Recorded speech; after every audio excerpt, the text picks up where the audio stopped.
Hello, Montessorians, and thank you so much for joining us for yet another session of our live coaching calls. We do this every Thursday at 10:30 a.m. Pacific, 1:30 p.m. Eastern. You're free to join us. We're actually planning on opening it up to our entire member base, which we're excited about. And with me, as always, is our community manager, Denise Goncalves. Denise, thanks for being here. Hi. And our very special guest speaker, who's going to talk to us about building adolescent programs. Did I say that right? Yeah, I did it. It's Kira Donnelly. Kira, thanks for being here. Yeah, of course. Awesome. So, Deneen, I think I'm going to turn it over to you. So, you're probably more adept at the interview process than I am here. Sure. So Kira, thanks again for joining us here. I'm excited to have you because you have such a wealth of knowledge in this particular age group, especially in the third plane. So I'd love to hear, a little bit about your past experience and of course your new endeavors. So tell me a little bit about, adolescence in general and what your experience is. Sure. Yeah, I've been in education for, about almost 30 years now, which is sort of terrifying to say, but working in Montessori adolescent programs for the last 13 years. And yeah, a little bit about, so I've worked in public Montessori charter schools and then in private schools as well. So sort of the big programs and the new, small programs and growing those programs. So yeah, the adolescent. Do you want me to talk a little bit about the adolescent? Yeah, please, because I think for our member base, we have over 600 members now, which is really exciting. Yeah. And I'm sure many of them have thought about opening up an adolescent community. So it's a scary endeavor, and I imagine we're going to talk about that. But I would love to hear more thoughts just in general about adolescence, and how that works with schools. Right.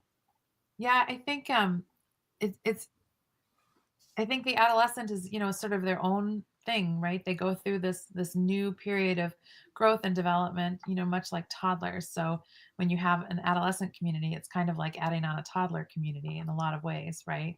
They're moody and, sort of unpredictable in some ways. So you kind of gotta, prepare for that. But in general, they're also, right, like they're so wanting to be part of it, and they can be really committed and passionate and excited about the work, and they can be great leaders for school. So yeah, I mean, I could talk about, like, last night, let's say I was talking about the different adolescent characteristics, and I talked about like their physical development and their psychological vulnerability, right? And those are two things that I think you have to take into account when you're building adolescent programs. But then also like their intellectual capacity, right? And so those are sort of the three like areas that I sort of think about adolescence in, and how does our programming support the adolescent work, right? Support the adolescent development. Yeah. Right. And I would consider you, Kira, an expert in the adolescent world. You are, for sure.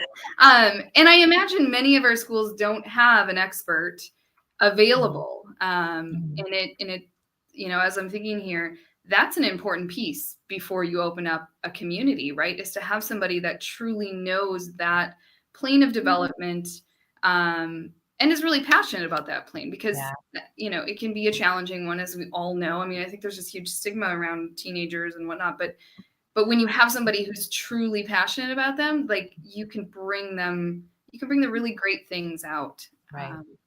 Yeah. I think the trick is that like Montessori schools have a tendency to grow from the Children's House programs right through elementary, and they just sort of add a little bit at a time, and those grow really naturally. But the difference with an adolescent program is that adolescent programming is much less well defined. Right. There's not like a curriculum that Maria Montessori created for us. And so there's a lot more fluidity to that and a lot more unknown. And so you can't, I mean, you can, like, I've seen it done, but like, you can't just say like, let's open an adolescent program in the fall and like, expect to hire a teacher and have it all like, boom, go. You've got to, I think, the schools that are doing it methodically, right, are thinking a year or two ahead of time.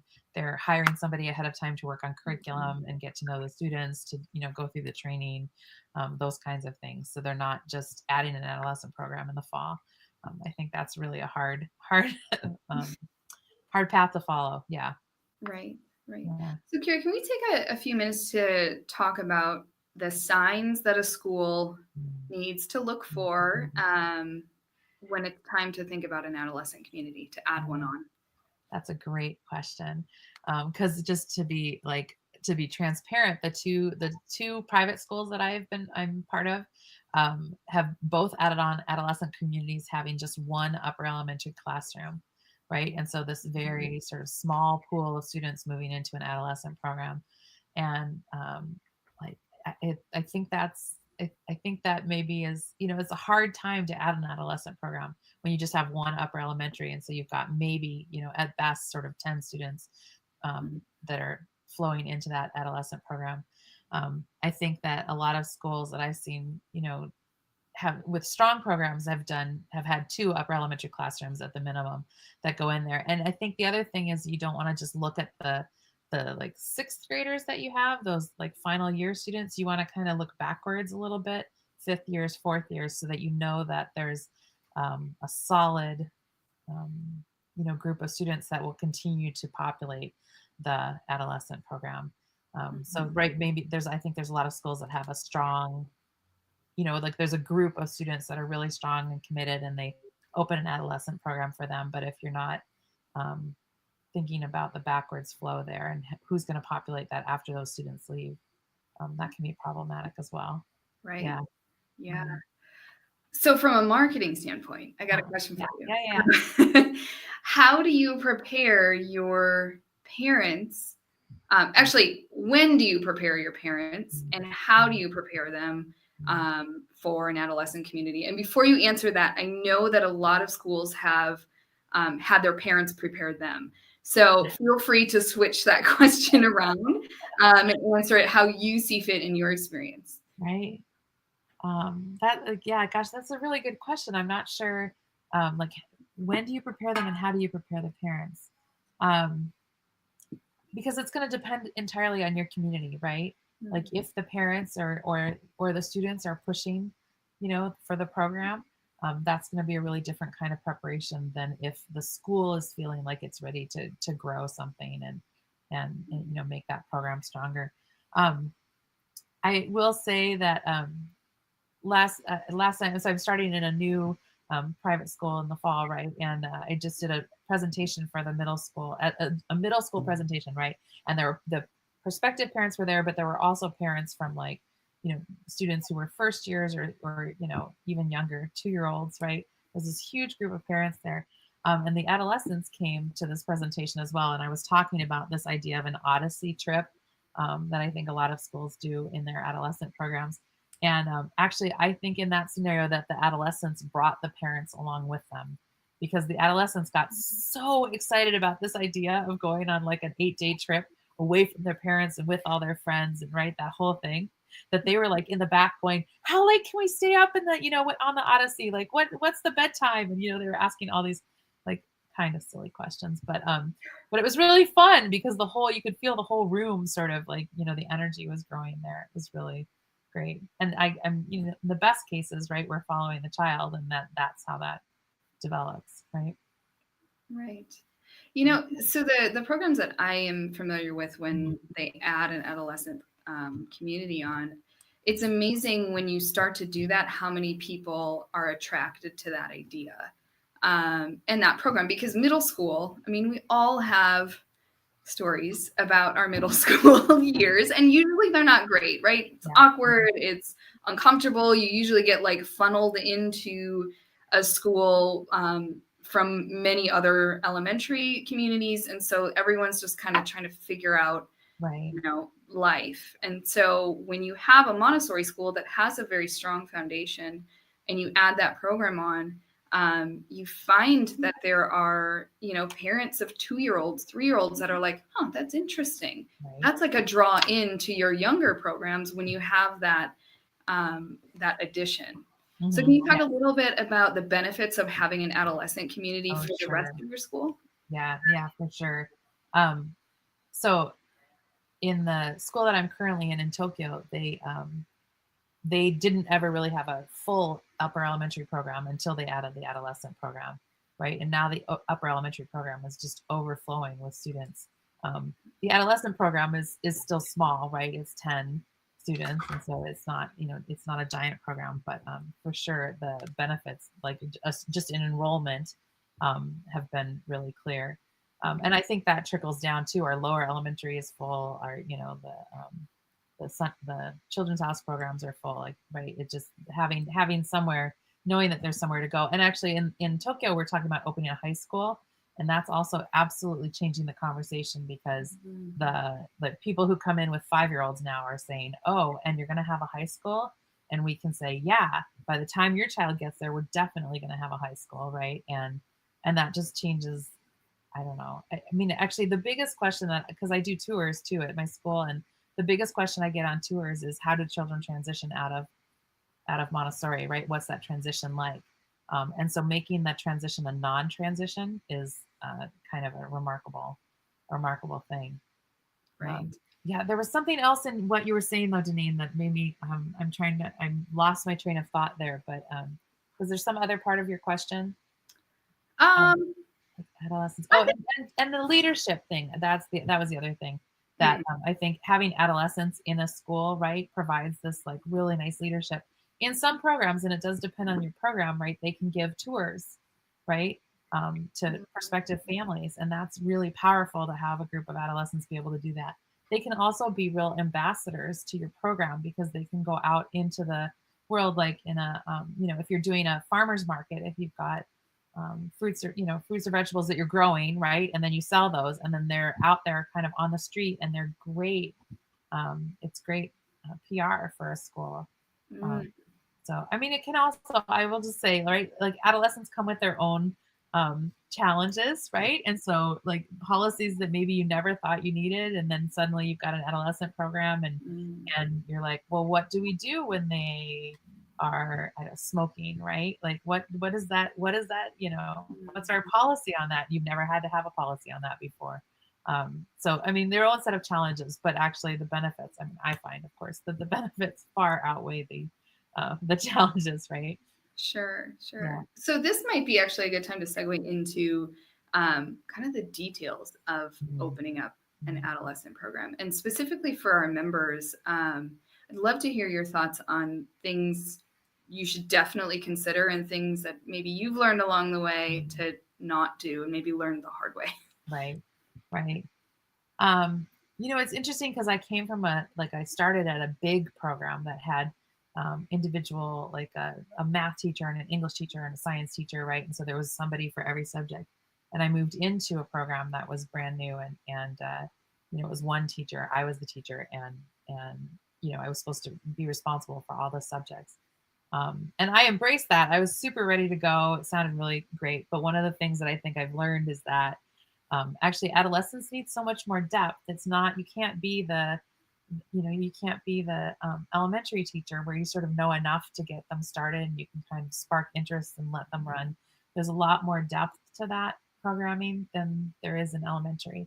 And so you have to somehow account for that, like with experts, like if you can have a specialist in each of these, sort of different subject areas, that's great.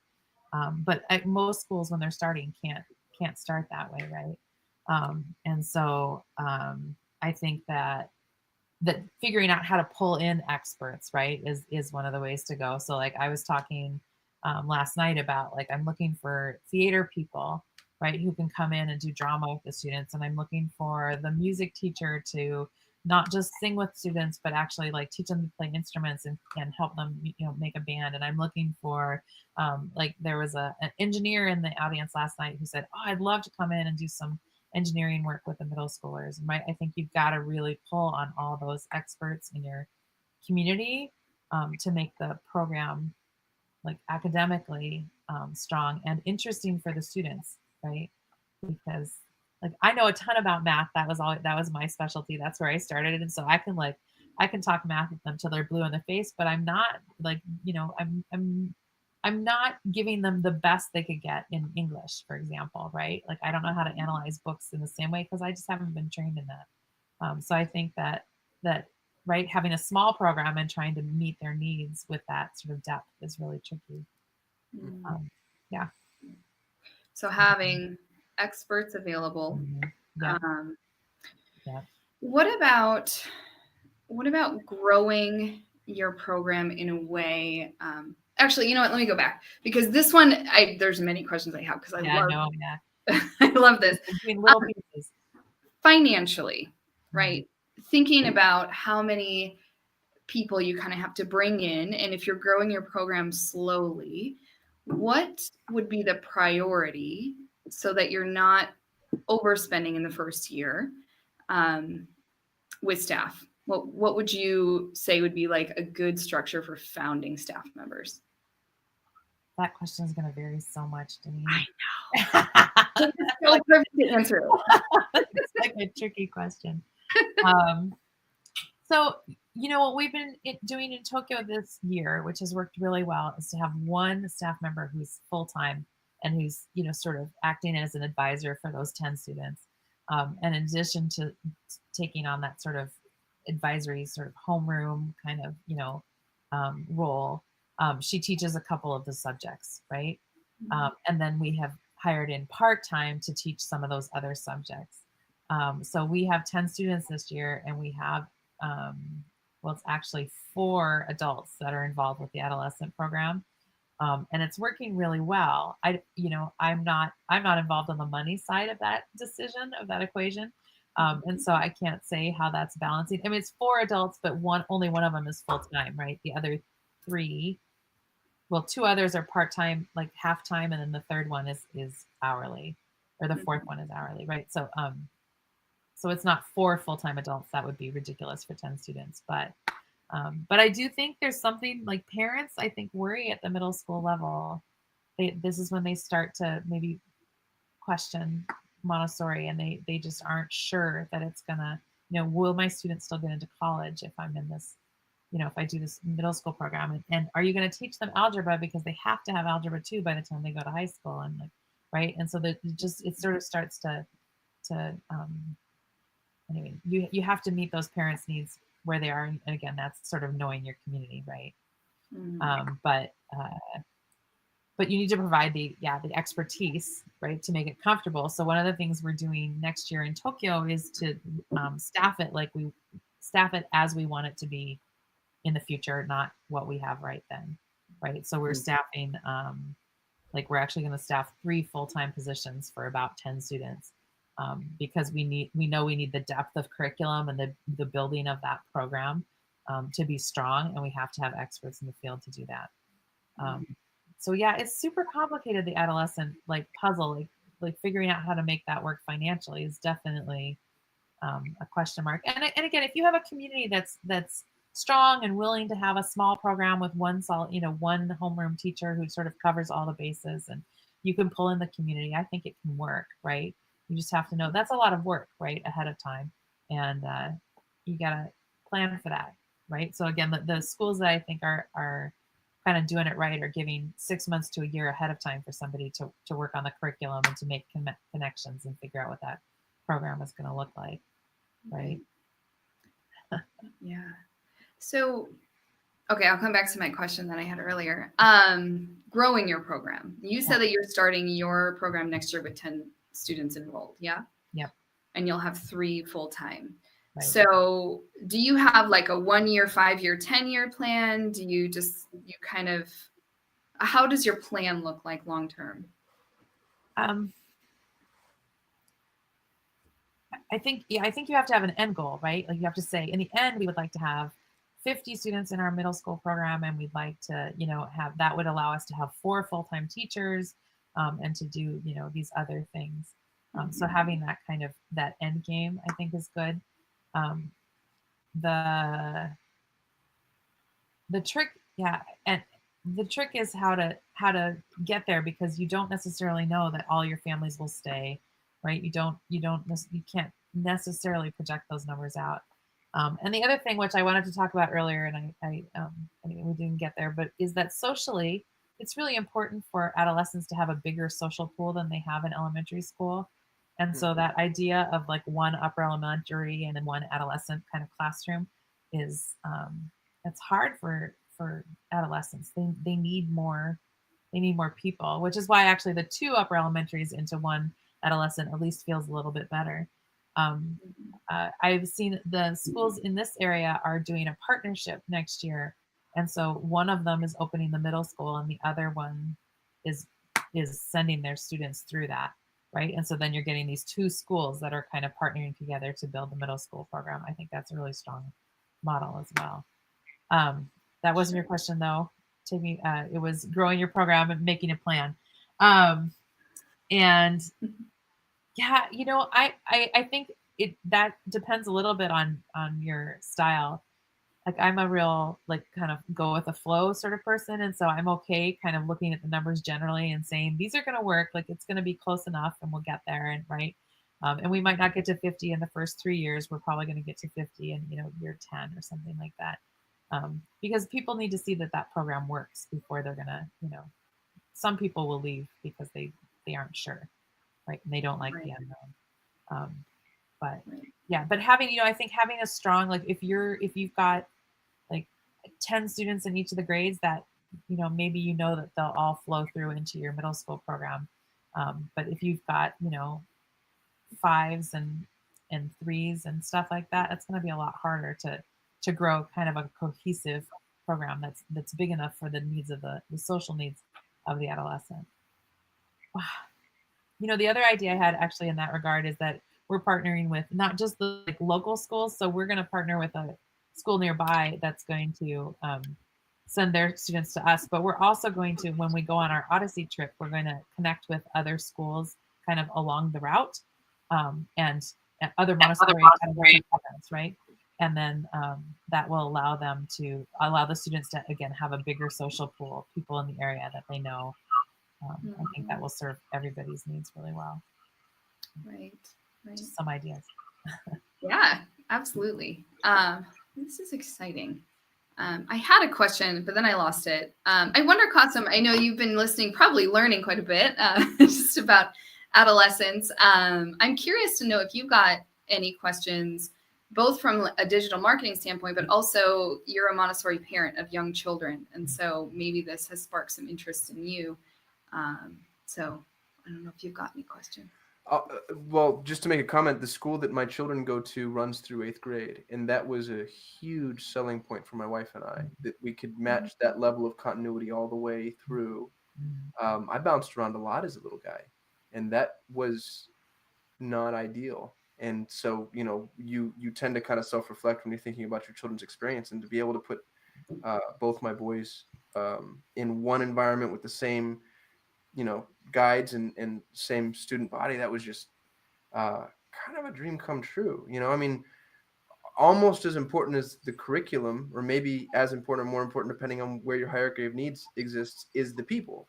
And to say that he's going to be around these people that we love for the majority of his education, I thought that was great. So Kira, when you said that to me, that was just like a light bulb went off. I was like, yeah, that was huge for us. Yeah. And actually, there's a study that's been done that says that students in K-8 schools do better than students who go for the K-6 and then go to a middle school in the interim there. Mm-hmm. So the research actually proves that it's better for students to be in K-8 schools than to move around a lot. Well, you can see why too, because you're not jarring this transition. I mean, like the way that we have it structured now, where you go into middle school and it's just kind of this real quick sprint of, hey, everything is different than it was earlier for you. We're changing the entire environment, the construct, the sessions, the rooms that you're in, and then we're going to do it again. Yeah. Right when you get your legs underneath you, we're going to change everything all over again. It just doesn't make any sense. Right, and actually, to that point, that one of those developmental characteristics of adolescence is psychological vulnerability, right? And they're just, I mean, Maria Montessori wrote about that adolescents are actually weaker than the elementary children. Elementary children are these strong, robust. They don't get sick as often. They do this big work, right? and that the adolescent kind of weakens. They have a tendency to get sick more often. They think that everybody's talking about them. We all remember that from our own middle school experience, right? And so to throw them into, like, they do need a bigger social pool, but to throw them into this, middle school program that sometimes they're going from like a self-contained classroom of 30, right, to a middle school program that has 600 students in it, is just, yeah, I mean, exactly your point, right? That it just doesn't make sense, and at a time when they're weakest, right, in their physical and in their minds and stuff, and we're making them figure this all out. Yeah. So I mean, that speaks to, like, we should all have middle school programs in our schools, right? I know, I'm hearing, Kira, I'm hearing some very important strong points for marketing an adolescent program, right? Because if you're talking to parents of young children, and you're saying these things, these facts, this research that's out there, you can get some support, right? At a very early stage in your community. We actually have a question from Marianne. She asks for tips about how you get parents to make that leap of faith to continue through the 8th grade. We are starting an adolescent program next year. I mean, ideally, we would get them through 9th grade, right? Not to change the conversation there, but I do think that, that it's hard, right? I mean, I think parents have to love your program, and they have to, trust the school, and then they say, oh yeah, I definitely want my child to not have to go through a change, between 6th grade and 7th grade, right? I definitely want. I see the benefits of sort of maintaining integrity. One of the things, and I've mentioned this a couple of times here, but I haven't actually gotten into it. I think that parents have to see that there's sort of, I think you have to sell the adolescent program, right? I think you have to make it really something special. I mean, all our programs are special, so it's maybe not that hard, but I do think that an Odyssey trip is a really important component of an adolescent program. And so, for my definition, an Odyssey trip is something that you go on, and probably you leave the first week of school, and you take the students away, and you go on a camping trip for, I mean, it's going to vary by school, but 4 or 5 days, or up to 2 weeks, right? Some schools do Odyssey trips that are 2 weeks long, and I think that kind of wow factor really gets parents on board. I talked last night about the Odyssey and how we used to have these sort of rituals where children would become young adults, right? They'd have more responsibility. They'd do internships in, with like the farrier or whatever, right? We used to have these moments, these demarcations from childhood to adolescence or to young adulthood, and we just don't have those anymore. Right. And so I like to think of this Odyssey trip as being like a demarcation point. The parents send their children on the bus, right? On the 3rd day of school. And when they come back off that bus, 7, 8, 9 days later, they're different people because they've had to be completely responsible for themselves for 8, 9 days, right? And we've had this wonderful experience where they're completely bonded with their classmates, and they've started the programming. The work that they'll do that year has been jump started on the Odyssey. You generally visit historical sites or do some scientific, exploration. And so, that Odyssey trip to me is it's a selling point for families, right? They say, oh, we've got to stay through the Odyssey. It's something they want to be part of, right? And then it's also the kind of thing that students just don't want to miss. They want to be part of that too. Right. Anyway, well, that sounds. I want to go on an Odyssey trip. You know what I wonder, and I'm curious to hear from you and Marianne as well, as I imagine you've had conversations with your parents about adolescence. What are the fears that you see often from parents that are founding members of your adolescent community? What kind of fears are they feeling, experiencing? What is making them hesitate? And to follow those fears that we identify, can we address those fears in a way that that eases, the process? It's a great question. I actually, as part of my role, I interviewed the 6th grade parents this year to figure out like what they were thinking about for going into whether they were going to choose our middle school or not, and if they weren't, what their concerns were. And each of them had different concerns. Like some of them wanted a bigger social pool than we were able to offer, right? Some of them were looking for sports. That's the kind of thing that comes up a lot. They want their children to be part of intramural or, some kind of program there. Some of them are concerned about the academics, right? They say, are they going to be strong enough? And I think there's this, maybe this isn't a conversation that has to happen with Montessori people, but there's this fallacy that, right, if they go to math 5 days a week in the big public middle school, that they're getting, 5 days a week for an hour at a time, right? That they're getting 300 minutes of math instruction, right? They're getting 300 minutes in math class, but I would argue pretty heavily, having taught in that environment myself, that the actual amount of math instruction that an individual child in that situation is getting is probably less than 30 minutes a week, right? I mean, Wow. they're getting, depends on the child, right? But they're getting lessons that, involve all the children, but how much are they actually getting? And so I think that's a place where the small school can actually, be as good or better than the bigger school. But I think parents have a lot of fears of the middle school to high school program, right? They're worried about, will they get into a decent, if your school stops in 8th grade, you have to know that you've got places where those children can go in 9th grade and that they'll get in, right?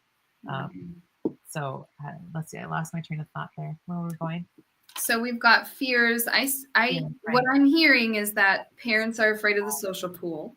Yeah. Sports, they want them to engage in sports and have, a bigger connection there, and then academics. Yeah. So are there any other fears that you hear from parents outside of those 3 things? I think those are the 3 big ones. And they are all surmountable, of course, right? Well, yeah, the sports one, I think you just have to connect with, usually there's some kind of independent school league or something in your area, right? Marianne, you mentioned, and this is actually what I was thinking, the kids want to try something new because they have been here since preschool. They want to go to a big school. That's true too. Yeah, I saw that at upper elementary when I taught upper L. Right. Kids were kind of like itching to be in a more social setting. So yeah, can you speak to that a little bit? Do you experience that? Yeah, it's a really good point, because I do think that they're like the bigger social pool is an important component of this, and somehow you have to figure out how to bring new students in at the middle school level, which I know a lot of Montessorians sort of struggle with the idea of bringing students who aren't familiar with Montessori maybe into that. But I think something you've got to do. But I think part of that is having activities, having these like this Odyssey trip, or having things for students to look forward to, the opportunities for leadership at the middle school level, where, I can't wait to be in middle school because I get to, I don't know, be on, go stay on the farm, or I get to, I get to lead the school in the sing-along, or I don't know, what the particular thing is, but allowing those middle schoolers to see that it's not just like they are trying something new, right? Because they get to try on these new roles as they move into the oldest of within the school. I wonder, Kira, we talked so much about parents. Is there some convincing that you have to do for children? Because if they're, it almost sounds, and now that they're adolescents, they have a much obviously louder voice in the house than they did prior. Yeah. So there might be some pushback, and it sounds like they're a part of the decision as well. And so if I'm a parent hearing my 11-year-old, 12-year-old saying over and over again and experiencing and feeling every night, like, I really love my friends. I've been with them since preschool, but I would love to go beyond that. Is there some convincing you have to do for those children as well? Well, sure. But actually, I might argue the other side of that. If there's a child who really is feeling like they want to get out into the bigger pond, then sometimes you have to let them do that. right? That's such a Montessori answer. I know. Well, maybe not for business, but it's great for human development. Yeah, I think sometimes in my experience we've had to just say this student is, I remember this one boy in particular who was really struggling to be in our school, and his parents wanted him there because his younger siblings were there, right? And he was there, but he was just really pushing the boundaries and sort of doing things that, like, we were like, oh, I don't know, this feels like it's really hard for him to be here. And the truth of the matter, which I did not say to the parents, but was that I think he really wanted a girlfriend. I think he was ready. I think he was, he was, just ready to get into a bigger social pool. And these 8 students that he'd been with since preschool weren't going to be the girlfriend for him, right? So he needed to get out and be in a bigger school and do that. And so we let him go. Like we let him fly and do that other thing. Right. Really now, I imagine that is challenging when you're trying to grow a program, but there's a handful of parents and children that are maybe ready to do something different. So that kind of puts you at like this tough position, right, of growing your program, but also honoring the needs of your community. And I guess that's where it comes back to making there be sort of enough interesting things that they want to stick around, right? The Odyssey, or the at Great River, when I was there, we had a J-term program, right, where everybody dropped everything for the month of January and put on a play. And that was another real big enticement, like, oh, I want to do that, right? So people are going to stick around for those kinds of programmings. People are going to come to you for those kinds of programmings. Right. Marianne just made a point that I think is interesting. She said, we are advertising to non-Montessori families who are in the public schools and aren't impressed with the larger setting. So Montessori kids leave and non-Montessori kids come in, which is interesting. You sort of have like a swap. It's true. And when I was at Great River, we would have students come in from public school who'd be like, oh my gosh, this is so amazing. Like, I can't believe, the trust and the respect that we're getting here that we weren't getting in the public school. So I think there are students who can come in from non-Montessori environments who will really appreciate what we're giving them, and that we're trusting them. Right. Yeah. So unlike other programs, early childhood and elementary, where it can be kind of challenging to add children kind of middle of the year or middle of the cycle, the 3-year cycle. So, when we're thinking about primary, we want to add 3-year-olds, not necessarily 5-year-olds, right. Or at least at a minimum. And then elementary, it's tough to add children who are non-Montessori or who don't have much Montessori experience to your programs. And if you do, you usually only have a few spots there. So that must be different in adolescence, where it sounds like Marianne's experiencing that too, where you can invite people from different schools or different walks of life to come into your Montessori program. Do you find that works well? Oh, that's a great question. I think there's a self-awareness that exists at the adolescent level, right? Where you can say to an adolescent coming in, right, you get to choose what you're going to work on. If right now it's, here's your couple of choices and you get to choose those. And they can understand, like, oh, I'm supposed to work now. And, they can kind of, they get the structure. You can have a conversation with them about how this is supposed to work in a way that I think it's harder to do at the elementary level, right? They're still not sort of self-aware enough for that. Having said that, I do think, there is still a challenge there, right? And I think you've got to have a pretty strong idea of what that program is going to look like, and a pretty strong teacher running it, right? Who knows, like, we're going to hold this line, and we're going to let this, this boundary be a little more gray, because it's still a percentage game, right? I think in Montessori schools, we talk about, like, maybe you could have 1 or 2 new students in a given year, right? But that's like 1 or 2 in a class of 30, right? And I think that same kind of percentage is going to hold in a middle school environment. If it's a strong middle school environment with a lot, if you've got 30 students, you can easily add, what would that be? like 6, right? But if you've got 7 and you add 3, and they're all non-Montessori, and right, and they sometimes the thing that we have to be careful about, right, is that sometimes children move schools because they're struggling, right? Is not because they're necessarily looking for Montessori, but because they're trying to figure something out that will work for their child, right? And that it doesn't always mean that it's a good match, right? So it's definitely a tricky thing. I do think you can do, though, in the adolescent programs, you can do training. Like, you can say, like, let's read this Montessori reading, and let's see what she was thinking, and let's have a conversation about that, and how does that feel for us as a group. And because there's so much self-monitoring in the adolescent community, right? They have community meetings, and they sort of call each other out on behaviors, and so it can work really well. Got to kind of read your room, know what you got. Great. Absolutely. Well, Kira, we've got a couple more minutes before we gotta finish up here. Is there anything kind of last tips, last thoughts, ideas about opening up an adolescent program? One of the things that I have thought about a lot is this work on the farm, because Maria Montessori talked about that. She wants the adolescent program to be on a farm. She wants them to do that big work. And I think it's great. And if you have access to a farm, that's awesome. But I do think for a lot of urban programs that's a challenge, right? And there are other answers to the needs that are being met with the farm. But you got to kind of explore that in your neighborhood.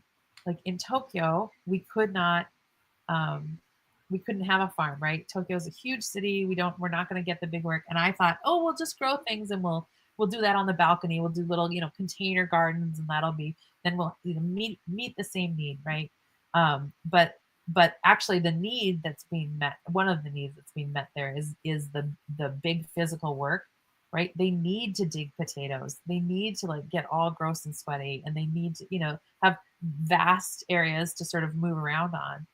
So how do you meet that, right, in a place maybe where you can't have a farm, right? And you have to sort of look at that particular component. So I guess what I'm trying to say, I don't know that we have a perfect answer in Tokyo yet either, right? We're still exploring that particular difficulty, but I don't think you have to have a farm. So it's one of the I would encourage every school to open a program, whether or not you have room for that.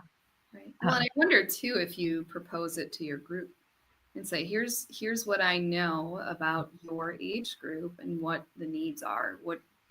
I bet they'd come up with a great solution. Yeah, that's probably. We'd be like, hey, I'm going to build let's just go build a building, or, there's an empty parking lot. Let's see. I mean, I can imagine there will be a lot of ideas. So yeah, we have a wood shop in Tokyo that's been really successful, I think, because they can build tables, and they can, it's still really exciting to hold a power saw.